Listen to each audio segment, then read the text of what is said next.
everyone, so today's the 4-year anniversary of me posting my very first video under the name Sean Chandler Talks About, and that decision changed the trajectory of my life and led to this moment right now where I'm talking to you. So over on my main channel, I'm posting a couple of different videos celebrating all of this fun stuff. The first one was kind of a bloopers video that posted at the same time as this one, and then later today I'm going to post a reaction to my very first movie review that I posted 4 years ago today.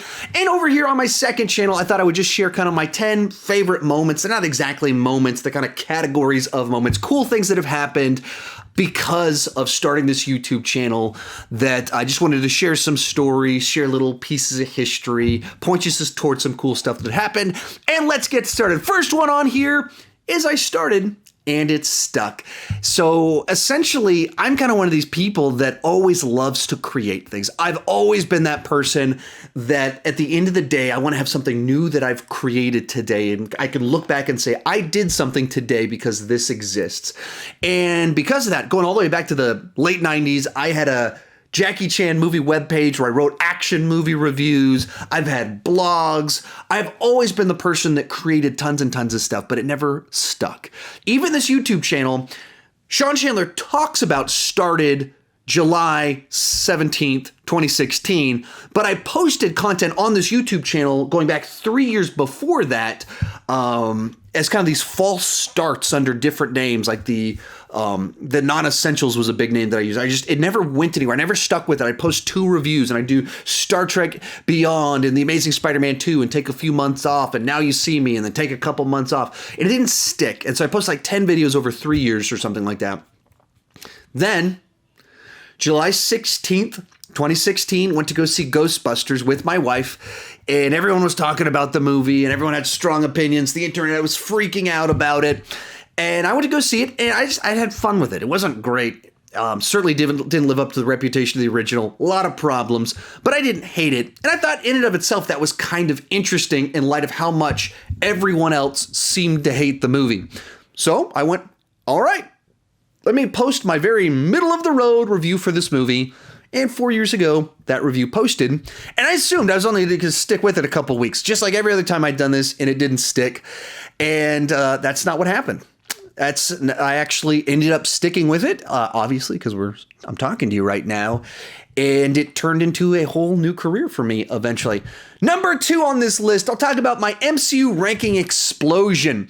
So the way that my channel ended up actually growing was never movie reviews. Movie reviews have never been the thing that have kind of gained my channel momentum, subscribers, or anything like that. I actually posted my first ranking video about a couple weeks into my channel. I did a review of Star Trek Beyond, and then I went, what if I ranked the Star Trek movies? And then it did like 4,000 views, 2,000 views, something like that. That was just like way more views than anything else that I was posting. Everything was getting like 10 views. 8 of them were my mom, 2 were me clicking refresh. And then this one got 2,000. So people actually watched it. Well, that was pretty cool. And didn't put the pattern together really until the next summer. Going into summer 2017, I went, hey, what if every weekend, because I look at the pattern here, and every time I do a ranking, that gets way more views than my reviews. Every weekend, I post a new ranking for whatever the franchise that has a new release is. So Alien Covenant came out. Pirates of the Caribbean came out. Transformers The Last Night came out. And I went, what if every one of these weekends I put out a ranking? And they did great. And I went, what if I did 2 rankings per week? So I'll do the new big franchise, and then I'll do a classic franchise. And I did that for about 6 months, leading up to when Thor Ragnarok came out. And I went, all right, all my rankings are they're like 30 minutes long. I would never watch one of these. What if I just made them 10 minutes long and like real quick, slick editing on it? What if I did that? I would watch that. Thor Ragnarok video comes out, and up to this point in time, my video with the most views had like 22,000 views. So at this point in time in my life, that was an amazing number. In terms of kind of where things are at right now, it's like that's still a solid hit, but not a life-changing number of views for a video. Put out this Thor Ragnarok MCU ranking, and it ends up getting like 300,000 views in the first month. And I'd been actually interviewing for a new job. I was thinking about quitting my YouTube channel. Like, this thing almost shut down because I just needed a better job. And if I got a better job, it would probably take up more of my time and I wouldn't have the intellectual, creative energy for it. So I was thinking about, should I shut it down? And then this video takes off, and it did well enough, and it wasn't random. It was part of a strategy. It was intentional choices I'd made that led to this moment. And went to my wife and I said, I'm not going to turn this job down. I think I'm going to try and make this YouTube thing work. And she went, I think that makes a lot of sense. And so I took a risk on it, and obviously it ended up paying off. Then 3 months after this, Black Panther comes out, and I took some advice, or I took a suggestion from the comment section. Someone said, hey, why don't you rank the MCU villains? I was like, that's a pretty cool idea. So I did that one on like a Tuesday, and it did great. And then 2 days later, I was like, that did great. Why don't I do the heroes as opposed to the heroes? And that one did great. And by great, they just kept getting views and kept going and going and going.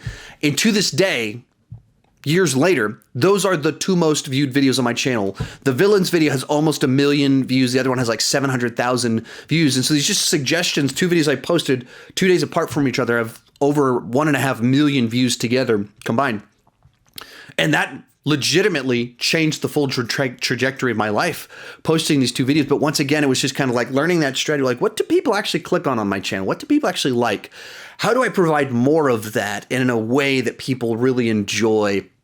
And then, incredible things started to happen. Number 3 will be The Meg on the Lake.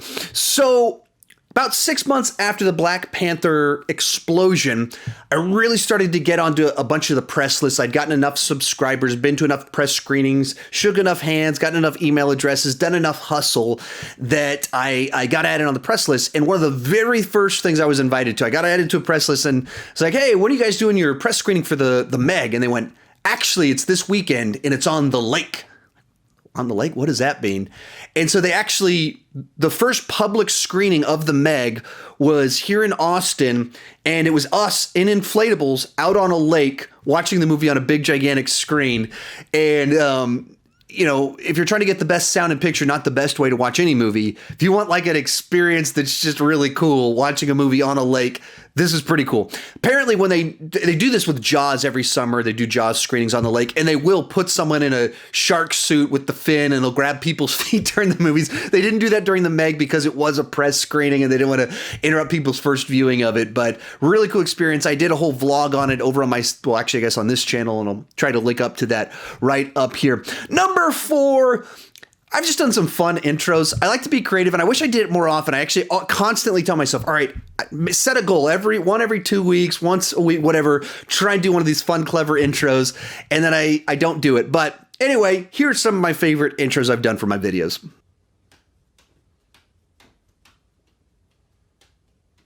Well, this is awkward. After a year of waiting, Avengers Endgame, the biggest movie of the decade, is finally here. So let's talk about it. While in quarantine, one of the fun things I've been doing is showing my kids a bunch of the movies I watched growing up. An example of that being Honey, I Shrunk the Kids. So today I'm going to stop and rank all 3 Honey, I Shrunk the Kids films from the worst to the best. So I was a few weeks late finishing season 6 of The Flash, but it dropped on Netflix. I got it finished. So today we're going to stop and rank all 6 seasons of The Flash from the worst to the best. This probably isn't the best shirt for this video. All right, that's more like it.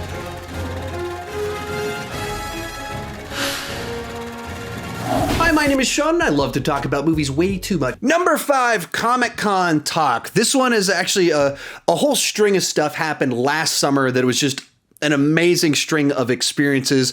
Kicking things off was I got to give a little talk at a Comic-Con in Dallas Fan Expo, on YouTube, how to make a nerdy living on YouTube. And I have a background in public speaking, and so I've always been looking for ways to do more public speaking, so I don't get to do it nearly as much as I would like. There's just like a dynamic of being in front of a group of people, and I think I'm better at that in a lot of ways than I even am at kind of YouTube stuff, even though I've been a lot more successful here. But I think some of my personality, my sense of humor lends itself to public speaking, and so it's a gift I wish I got to use more.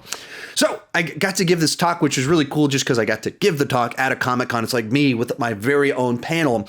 And then likewise, just a bunch of fans were there. And so I got to meet, 15, 20 fans at this Comic-Con. And a bunch of them were in the talk. And so there's a line of people that just kind of want to talk with me afterwards, which is really cool. Just a really neat little experience to have the people actually care to meet you, to come out to hear you talk about stuff. And that a Comic-Con that had like 40,000 people at it thought I had a story worth sharing.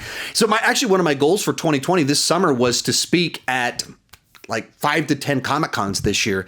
And in January and February, I spent kind of my administrative time applying to Comic-Cons all over Texas, Louisiana, Oklahoma, the states that I could get to. I was even looking at like looking to go to Denver, exploring some stuff with like LA, California, some places that would make sense strategically to travel to do something like this. And then the year 2020 hit and all these events were canceled. So it didn't happen. But hopefully when the world reopens, I plan to do a lot more of kind of speaking and making appearances for stuff like this. Number 6, this happened in parallel to that. I got my silver play button. So it's a really funny story that goes along with this one. If you want to, so I actually got 100,000 subscribers. That's when you earn your silver play button. I believe in April, I think, is when in 2018 or 2019 is when that happened. And my button didn't appear on the screen to how to apply for it. Like there was some glitch in the matrix or whatever. So I had to hunt down the right person to email. I emailed them and they went, okay, let's send us your silver play button. They mailed me my silver play button. I got it in the mail and it felt kind of weird. And then, I'll just cut to this clip. I did an unboxing video of that when this happened. And finally, we have this package from YouTube that they sent me. I think I know what this is. I have a good guess, but this could be a very special little moment right here.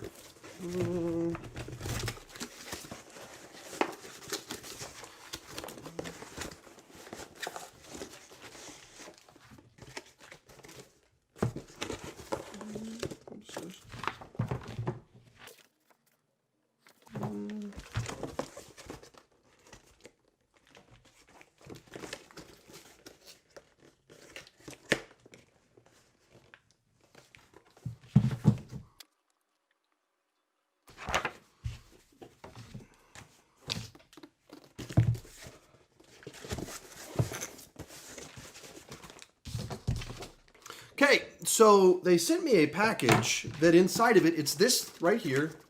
It's like an inch deep. It had this piece of cushioning inside of it. It had a letter inside of it that's on cardstock from the CEO of YouTube, but there's no silver play button inside of it. So they mailed me an empty box. They forgot to send me my silver play button in my silver play button box. So I emailed them like, guys, what just happened? You sent me an empty box. So a couple weeks after that, I did receive it. And,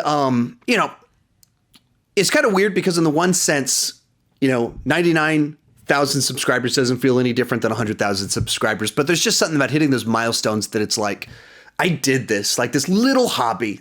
People actually cared. The town I live in has like 25,000 people in it.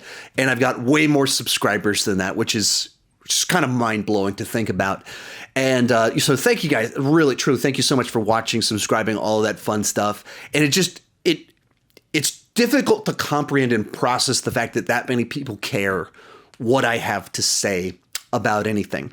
Once again, happening in that exact same time frame was number 7. I got accepted on Rotten Tomatoes as a certified critic. And here's another one where there's a weird, bizarre story associated with it. So I'm one day sitting there on my phone, just kind of scrolling through Instagram and responding to my DMs, and someone says, hey, congratulations on getting accepted on Rotten Tomatoes. And I read it and I was like, I'm not on Rotten Tomatoes, so I'm going to go check Rotten Tomatoes to see what this guy's talking about so I can clarify the misunderstanding here. Go over to Rotten Tomatoes, type in my name. There it is. There I am. I'm a Rotten Tomatoes certified critic, and they've preloaded 40 of my reviews. And it's got quotes from my reviews and my proper scores. And I'm like, what? What is going on here? And so, I know some people that are on Rotten Tomatoes like, hey, can you give me your contact person? Like, I got to figure out what's going on here. So I emailed them like, hey, it looks like I'm on Rotten Tomatoes and you accepted my application, but I don't think I got anything from you. So how do I learn how to update things? Because I'm a bit confused why there's so much stuff on here, but we haven't communicated yet. Lady responds back. She goes, actually, we have just been talking. We've been talking the last month. I've interacted with you, Sean Chandler. I don't understand what you're saying. I'm like, I read this. I'm like, you don't understand what I'm saying. I don't understand what you're saying. What do you mean you've been we haven't been talking last month? So I'm like, what are you talking about? And she's like, I have been emailing with, and she gave me this email address, and I went, that's not my email address. I do not control that email address. I don't know who that is. And they're like, yeah, I've been interacting with you through that email address. Like, well, this isn't good. And so they had me like prove through my other connections that I am the real Sean Chandler, and they had to exchange over the interactive stuff. But apparently I applied, they turned it down. This guy applied for me, catfished as me, fraudulently presented himself as me, literally responded to emails as Sean Chandler, and that guy got accepted. Like, I wondered, what did he write that I needed to write in my application to get accepted? So that's how I got on Rotten Tomatoes, which is kind of terrifying. Moving right along, jumping forward a couple of months, I started to actually get some cool interview opportunities. So number 8 on the list, interview opportunities. The first one that kind of came up was interviewing Rick Roman Wad, the director of Angel Has Fallen and several other movies. And then he was a big stuntman for a number of years. And I got to interview him for 15 minutes, which was pretty cool.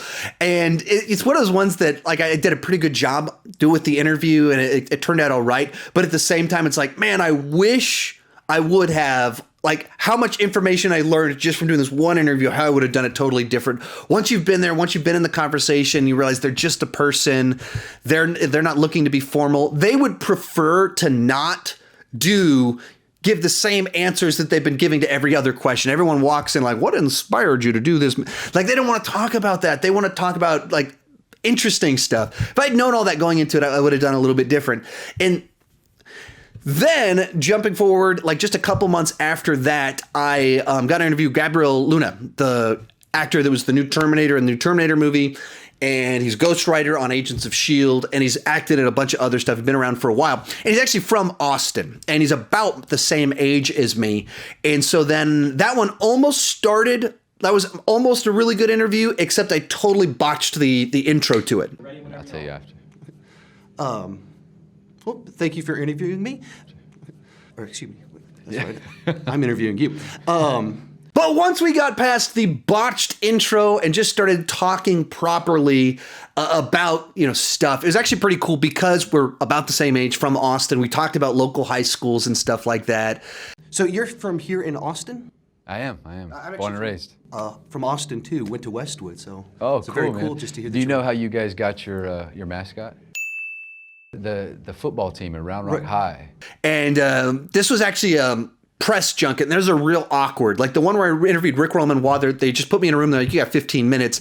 This press junket one was like, you've got 5 minutes in the room, and that includes if you shake his hand at the end, it includes if you get to take a selfie with him, and we're going to be counting down. So like at the end of it, like I asked him a question, he started trying to give me a good answer about some of his favorite action movies of all time, and they went like this, and they're giving me these numbers, and so he's still talking, and I cut him off to shake his hand and move out of the room, and he kept talking once I got out of the seat because he was just talking to me like a normal person about movies that he enjoyed, and he wanted to give a good answer. So they're awkward. Press junk, like all the ones that you see from like the main networks where they're people sitting in the director's chairs with the posters behind them. They're very weird interviews that you literally have to move like this through your stuff. And I botched my very first one. Number 9 on here is going to be quarantine interviews. That's to say that since March, since we've been in lockdown, I've gotten a couple of more cool opportunities to talk to some people. One of them was Mark Isham. He's a major film composer the last 30 years, and he composed the score for Warrior, one of my favorite movies of the last decade. He's working on Bill and Ted Face the Music. He scored the Blade movies, or at least the first Blade movie. So, I mean, he's been around a long time, scored a whole bunch of different stuff. And so just getting to talk with him for like an hour. I mean, we spoke for literally an hour. Very cool. And then Griffin, these were all kind of through my buddy Griffin that I do my podcast with. And then Griffin got us to be able to interview Sam Hartgrave he directed Extraction, the new Chris Hemsworth Netflix original film. He was the stunt coordinator for like Endgame, Infinity War, stunt double for Chris Evans. A lot of the times when you're seeing Captain America do dangerous stuff that you can't have Chris Evans do, it's actually Sam, the guy that I talked to. And that was so cool.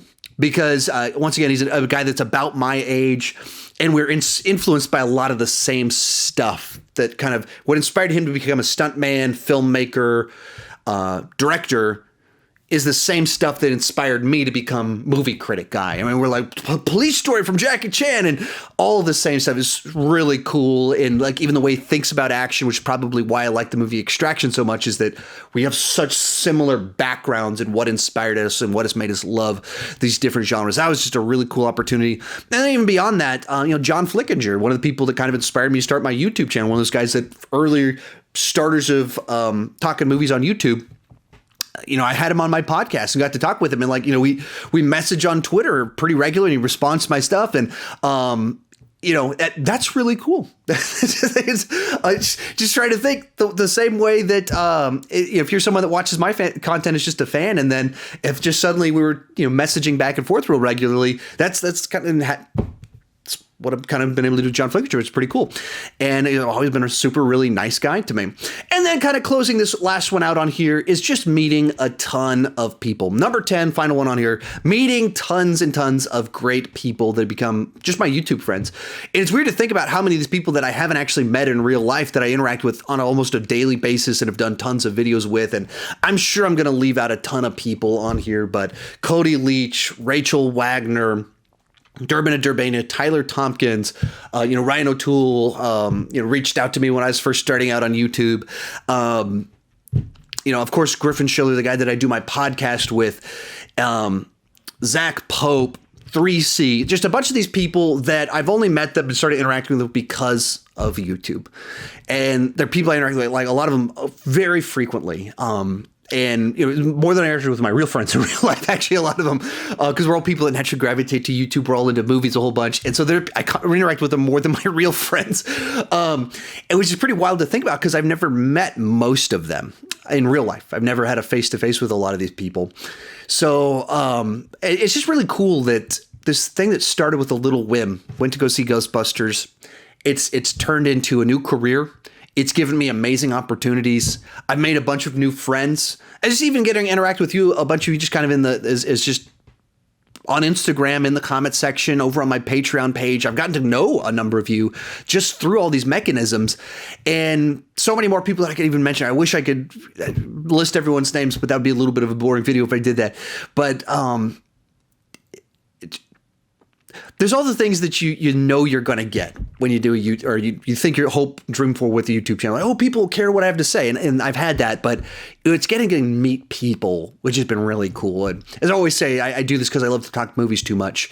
And there's no shortage of people that I've met that I've gotten to talk movies way too much with, which is pretty cool. Pretty cool. And that's once again why I want to go to more Comic Cons, do more travel with YouTube when the world isn't shut down, so that I can interact with people that have seen my videos and actually get to meet them, shake their hand, and talk movies way too much with real people in person in all the possible, as many places as I can go, taking the tour, whatever it is. So anyway, there you have it. There's kind of the 10 moments, things that I've really enjoyed on this whole YouTube adventure. Truly, thank you so much for watching, subscribing, caring what I have to say about any of this. It means the world to me. And see you around.